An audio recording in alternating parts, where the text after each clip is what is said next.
এই টুর্নামেন্ট আয়োজন কমিটিকে আমি আন্তরিকভাবে অভিনন্দন এবং ধন্যবাদ জানাচ্ছি। ডেকর ওয়ার্ল্ড নিবেদিত সিটিকেট ক্রিকেট প্রিমিয়ার লিগ সিজন 2 এর শুভ উদ্বোধন অনুষ্ঠিত হয়েছে।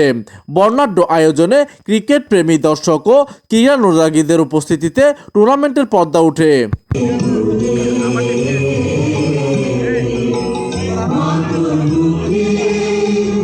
বিশিষ্ট সমাজসেবক ও ক্রীড়ানুরাগী আলহাজ মোহাম্মদ নেসার আহমেদের সভাপতিত্বে ও মোহাম্মদ রাসেলের সঞ্চালনায় এতে উদ্বোধক ও প্রধান অতিথি হিসেবে উপস্থিত ছিলেন মোস্তফা হাকিম গ্রুপের পরিচালক ও চট্টগ্রাম মোহাম্মডান স্টুডেন্ট ব্লুজ ক্লাবের সভাপতি আলহাজ মোহাম্মদ সরওয়ার আলম। এই সময় তিনি বলেন, যুব সমাজকে মাদক ও অপরাধ থেকে দূরে রাখতে খেলাধুলার বিকল্প নেই।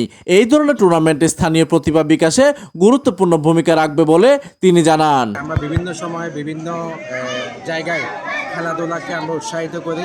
এই টুর্নামেন্ট আয়োজন কমিটিকে আমি আন্তরিকভাবে অভিনন্দন এবং ধন্যবাদ জানাচ্ছি এবং ভবিষ্যতে এই টুর্নামেন্ট যাতে আরও ব্যাপক আকারে করতে পারে আমাদের সহায়তা অব্যাহত থাকবে। বিশেষ অতিথি হিসেবে উপস্থিত ছিলেন চট্টগ্রাম 10 ওয়ার্ডের বিএনপি সদস্য মোহাম্মদ নাসির উদ্দিন, 10 নম্বর ওয়ার্ড বিএনপির যুগ্ম আহ্বায়ক মোহাম্মদ রফিক উদ্দিন চৌধুরী, বিএনপির কেন্দ্রীয় কমিটির সাবেক কার্যনির্বাহী সদস্য মোহাম্মদ সিরাজউদ্দিন। এবং এই এলাকায় খেলাধুলা উন্নয়নের জন্য আমাদের যত রকম সাহায্য সহযোগিতা দরকার আমরা অব্যাহত যাব।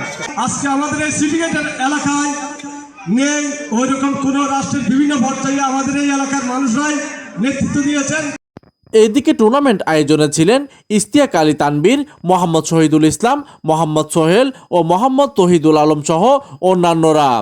অনুষ্ঠানে উদ্বোধনী ম্যাচের মধ্য দিয়ে শুরু হওয়া এই টুর্নামেন্টে অংশগ্রহণকারী দলগুলোতে স্থানীয় ক্রিকেটারদের প্রতিভা বিকাশের পাশাপাশি এলাকার ক্রীড়াঙ্গনে নতুন উদ্দীপনার সৃষ্টি করবে বলে আশাবাদ ব্যক্ত করেন অতিথিরা। আমি খুবই আনন্দিত আমাদের সিটিগেটের তরুণ ভাইরা এই টুর্নামেন্ট আয়োজন করেছেন। প্রতিনিধির তথ্য ও পাঠানো চিত্রে ডেস্ক নিউজ, দিগন্তের বার্তা 24, চট্টগ্রাম।